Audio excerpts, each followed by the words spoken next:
अब मैं अमरनाथ की यात्रा के बारे में पूर्ण रूप से वर्णन करने जा रहा हूँ। पहले शुरू में ये यात्रा सिर्फ 1 हफ्ता की हुआ करती थी। 3 दिन जाने में 3 दिन आने में होती थी।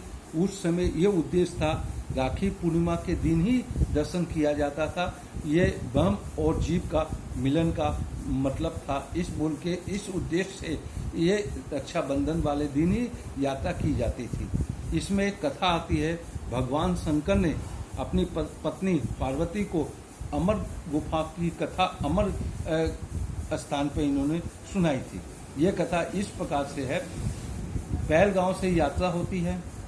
पहली यात्रा चंदनबाड़ी का पड़ाव में शंकर भगवान ने अपनी ललाट से चंद्रमा यहाँ छोड़ दिया था।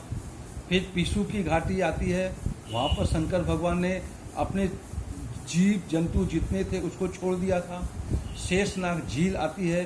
उस झील में भगवान शंकर ने अपने सर्प को यहाँ पर छोड़ दिया था। महागणेश टोप आता है, उसमें भगवान शंकर ने गणेश जी को यहाँ पर छोड़ दिया था।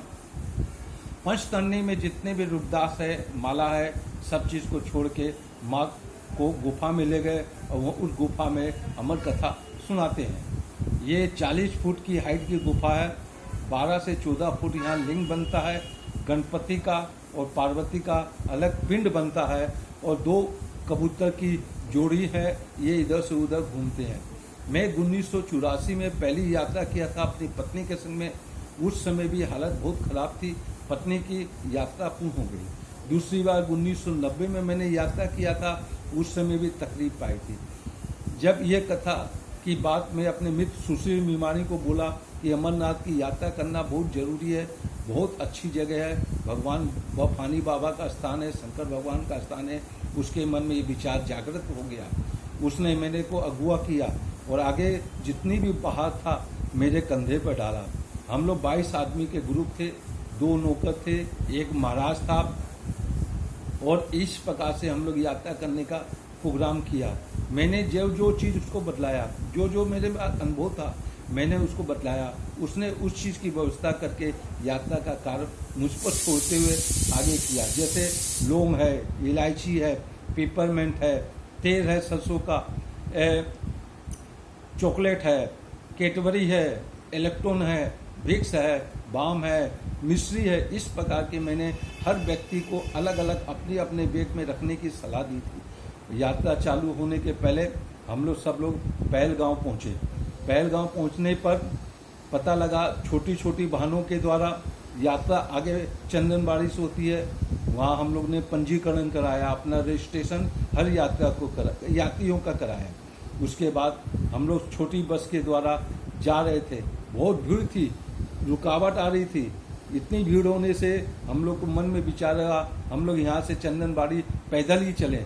16 किलोमीटर की यात्रा थी। भगवान के भरोसे में लोग चले। देखे दूर से 2 बसें खाली आ रही है, उसी में सब यात्री हम लोग बैठ गए। पता नहीं कौन यात्री किस में बैठा, कौन किस में बैठा, हम लोग सब बिछड़ गए। फिर चंदनबाड़ी जब पहुँचे सब इकट्ठे हुए। यहाँ पर 20 घोड़े वाले का हम लोग ने इंतजाम किया था। सिर्फ 16 घोड़ा वाले लोग आए, 3 घोड़े वाले लोग यहाँ पर नहीं आए। मैं, गणेश मीमानी और दमानी तीनों ही रात को यहाँ रुक गए। बाकी यात्री को आगे बढ़ाने के लिए बोल दिया, भाई आगे यात्रा पर चले जाइए आप लोग। रात को किसी तरह हम लोग बस में गुजारने के बाद सुबह देखते हैं भीड़ उमड़ी हुई है, चारों तरफ भीड़ ही भीड़ है। घोड़े वाले का कोई पता नहीं। संजोग ऐसा बना, मुझे मार ढोने वाला एक घोड़ा मिला। मैं उस पर बैठ कर रवाना हो गया। गणेश मीमानी दमानी वहीं पर मेरे से बिछड़ गए। मैं आगे बढ़ता गया धीरे धीरे। ऊंची ऊंची चोटियाँ, पहाड़, देवदार के पेड़, पाइन के पेड़, मधुर मधुर हवा आ रही है। ठंडी ठंडी हवा बदन को लुभा रही थी। प्राकृतिक सौंदर्य देख के जितनी भी कष्ट आ रहे थे सब दूर होती जा रही थी। पीसू की घाटी पार करते ही वो हमको घोड़ा वाला उतार दिया। बोला इसके आगे जाएंगे नहीं क्योंकि आपका शरीर भारी है, हमारा घोड़ा मर सकता है। मैं रोआसा सा हो गया, अकेला था, मेरे पास कोई साधन सुविधा नहीं थी। मैं धीरे धीरे शेषनाग की ओर बढ़ने लगा। जब शेषनाग पहुंचा, झील देखा। झील देखने के बाद आकाश का कलर और झील का कलर एक समान था। मन गदगद हो गया, मन प्रसन्न हो गया। संजोग प्रभु की कृपा, बाबा भोलेनाथ की कृपा, बफानी बाबा की कृपा, अमरनाथ बाबा की कृपा के कारण मुझे एक सहयोगी मित्र मिल गया। उसने अपने कैंप में मुझे रुकाया। रुकाने के बाद उसने गर्म कपड़े दिए। दूसरे दिन घोड़ा व्यवस्था करके उसने हमको यात्रा के लिए साथ साथ गए। साथ साथ जब हम लोग पंचतंदी पहुँचे, हमारे मित्रगण सहयोगी सुशील मेमानी जितने थे देख के बड़े खुश हो गए। मैंने कहा दमानी और गणेश तो पीछे ही रह गए हैं। थोड़ी देर के बाद वो लोग भी वहाँ पर पहुँच गए। पहुँचने के बाद मन में ये विचार आया कि हम लोग संग संग यात्रा करेंगे। दूसरे दिन सुबह हम लोग जब पहुँचे हैं यात्रा के लिए, तब देखते हैं प्रशासन के द्वारा ये अनाउंस किया जा रहा था कि कोई भी यात्री घोड़े में नहीं जाएगा, जो भी जाएगा वो पैदल ही यात्रा जाएगा। बहुत से आदमी लोग वहीं से वापस पहलगांव चल गए। हम लोग का हिम्मत, हम लोग का उत्साह, जोश देख के भगवान के पर भरोसा करके आगे बढ़े। देखते हैं बैरियर लगा हुआ है, भीड़ उमड़ रही है, चारों तभी आदमी आ रहे हैं, एक पर एक चढ़ रहे हैं। इस प्रकार की दशा को देख के किसी तरह हम लोग यहाँ सब बिछड़ गए। बिछड़ने के बाद जब बैरियर पार करके देखते हैं तो मेरी दोस्त की पत्नी और चाची दोनों साथ साथ हुए। दमानी फिर हमको यहाँ मिला, मैंने उसका सहयोग लिया। हम लोग आगे इसी प्रकार गुफा तक पहुँचे। जब गुफा में पहुँचते हैं, चारों तरफ बर्फ की ग्लेशियर पड़े हैं। रास्ते में भी छोटे छोटे ग्लेशियर थे, नाले थे, नदी थी छोटी छोटी। उसको पार करते करते इस प्रकार तक हम लोग गुफा तक जब पहुँचे, मन गदगद हो गया। लेकिन उस ग्लेशियर के ऊपर 1.5 किलोमीटर का लाइन लगी हुई थी। मैं लाइन पर लग गया। चाची और दोस्त की पत्नी को कहा कि तुम लोग यहाँ से लाइन से आगे बढ़ो और जहाँ पर मौका मिले दर्शन करके निकल जाना। उन्होंने वैसे ही किया। मेरा दोस्त दमानी की हालत खराब हो रही थी, बार बार बोल रहा था मुझे थकान हो रही है, मैं यहाँ खड़ा नहीं हो सकता हूँ, आप हमको किसी तरह हम कल वापस चलो। मैंने उसको हिम्मत जताया, जोश दिलाया, उसको मुनक्का दिया, उसको मिश्री दी, उससे जिससे जी मिचलाना, उसका जी घबराना शांत हुआ। पुलिस के प्रशासन के द्वारा मैंने सहयोग मांगा। उसने हमको बोला कि रास्ते से ऐसे ऐसे जाइए तो आपको आराम से ऊपर पहुंच जाएंगे। हम लोग पहुंचे, सुशील मेमानी वहीं पर बैठा हुआ था। मैंने कहा भाई दर्शन किए? बोले हम अपनी पत्नी के साथ में दर्शन करेंगे। मैंने कहा कि भाई रात होने जा रही है, दिक्कत हो जाएगी, अपने सब एक संग करके दर्शन नीचे चलते हैं। अंदर जब गुफा के अंदर पहुंचते हैं, वही 12 फुट का लिंग दर्शन करने को मिला, माँ पार्वती का पिंड देखने को मिला, गणपति बाबा का पिंड देखने को मिला। ऊपर से एक कबूतर की जोड़ा जोड़ी इधर से उधर घूम रहे थे, उसका मैंने दर्शन किया। मन गदगद हो गया। बाहर हम लोग चारों जने जब निकले, आकाश में तारे टमटमरा रहे थे, चांद खिला हुआ था, आकाश एकदम निर्मल था। मन पसंद हो गए, हम लोग की यात्रा पूर्ण हो गई। आगे का कार्यक्रम हम लोग बहुत से अच्छे ढंग से चालू होगा। फिर पंचतरणी में जैसे ही हम लोग पहुँचते हैं, पहुँचने के बाद सुबह का 4 बजा होगा था, आकाश में बिजली कड़क रही थी, बादल गड़गड़ा रहे थे, पानी बरस रहा था। अब मन में हम लोग को बेचैनी हुई। हम लोग का विचार हुआ कि यहाँ से यात्रा करना चालू करो, यहाँ रुकने से कोई फायदा नहीं है, क्योंकि किस समय क्या गड़बड़ हो जाए कोई बोला नहीं जा सकता। विचार बना सबका, आपस में मिलके घोड़े वाले आए, घोड़े में बैठे। जैसे ही पंचतरणी से महागणेश टोप की ओर हम लोग यात्रा कर रहे थे, इतनी जोर से मूसलाधार बारिश होने लग गई, सब हम लोग साथी लोग बिछड़ गए। यही हम लोग का, आप यहीं से हम लोग की यात्रा का एक दुर्घटना का कारण बन रहा है। मन में घबरा रहे हैं, आगे बढ़ रहे हैं। मेरा घोड़ा वाला महागणेश टोप में आते आते मेरे को उतार दिया, बोला इतनी बारिश हो रही है, मेरा घोड़ा मर जाएगा, मैं आगे नहीं जाऊंगा। पुलिस वाले, मिलिट्री वाले ने सहयोग दिया। उन्होंने कहा यहाँ खड़े मत होइए आप लोग, क्योंकि खून जाम हो जाएगा, मरने की संभावना है। किडनी देखिए, डेड बॉडी पड़े हुए हैं, घोड़े मरे हुए हैं, तंबू बिखरे हुए हैं, कोई यहाँ पर साधन नहीं है, आप लोग नीचे जाइए। हमने हिम्मत जुटाई, अकेले गए, घोड़ा का साधन नहीं था, रास्ते में गिर रहे हैं, पड़ रहे हैं, तकलीफ पा रहे हैं, और उठते हुए हम शेषनाग पहुँचे। शेषनाग में मित्र सरदार मुख्तार सिंह वहाँ पर हमारा वेट कर रहा था। मैंने उसको कहा कि मैं नीचे की ओर जा रहा हूँ, तुम इंतजार मत करना मेरा, सबको बोल देना सतीश खंडेलवाल यहाँ से रवाना हो गया है। तो उसी प्रकार जब मैं इस विशु की घाटी में पहुँचा, बारिश रुकने का नाम ले रही है, चारों तरफ बारिश का हो रही है। यहाँ एक नाला पड़ता था, कम से कम घुटने तक पानी होने के कारण एक दूसरे पर ऐसे लपक के जा रहे थे। वो आगे भीड़ में हम घबरा गए। हम एक किनारे में खड़े हो गए।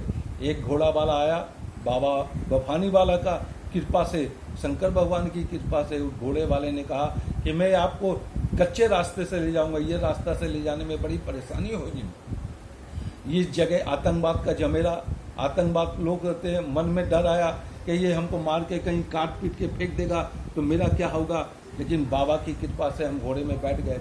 किसी तरह मैं चंदनबाड़ी पहुंच गया। चंदनबाड़ी जब पहुंचा तो वहाँ पर कपड़े उतारे, गीले कपड़े थे।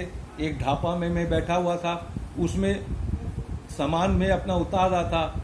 मेरे नखून उंगलियों के नीले कच पड़ गए, पाँव के भी नीले कच पड़ गए। ठंडी हो रही थी, बदन कांप रहा था। उसने अपना गर्म कपड़ा दिया, मैं ओढ़ा। ओढ़ने के बाद अग्नि से ताप ग्रहण किया। तब तक देखता हूँ सुशील मिमाड़ी के भाई गणेश मिमाड़ी और दमानी आ गए। यहीं पर हम लोग का मिलन हुआ था। यहीं पर पहले बिछड़े थे, फिर यहीं पर हम लोग का मिलन हुआ। रात भर हम लोग ठिठुरते रहे उस कैंप में। नीचे जब सुबह हुआ तो ट्रक में हम लोग बैठ के गए, कोई साधन नहीं था। जब पहलगांव पहुंचे, हम लोग का संजोग अच्छा था कि हम लोग का गाड़ी वाला जो ड्राइवर था वो एक ऊंचे स्थान में रखा हुआ था जिसमें कुछ नहीं। हम लोग ने सामान अपना रख के बाहर जब निकलने के बाद देखते हैं चारों तरफ कादा कीचड़ हो गया है, कैंप उजड़ गए हैं। सेवा दल अपने अपना सामान बटोर रहे हैं, मल मूत्र इधर उधर बह रहा है। तो हम लोग किसी तरह अपने बस स्टैंड में बस के पास में आके बैठे। संजोग से थोड़ी देर के बाद सब हमारे यात्री थे, सब आ गए। आने के बाद देखते हैं क्या है, प्रेस वाले, मीडिया वाले आके पूछे कि भाई आप लोग कहाँ से आए। हम लोगों ने कहा भाई बाबा अमरनाथ की यात्रा करके आए हैं। बोले आपको मालूम नहीं है, ऊपर में ग्लेशियर फट गया था, बादल फट गए थे।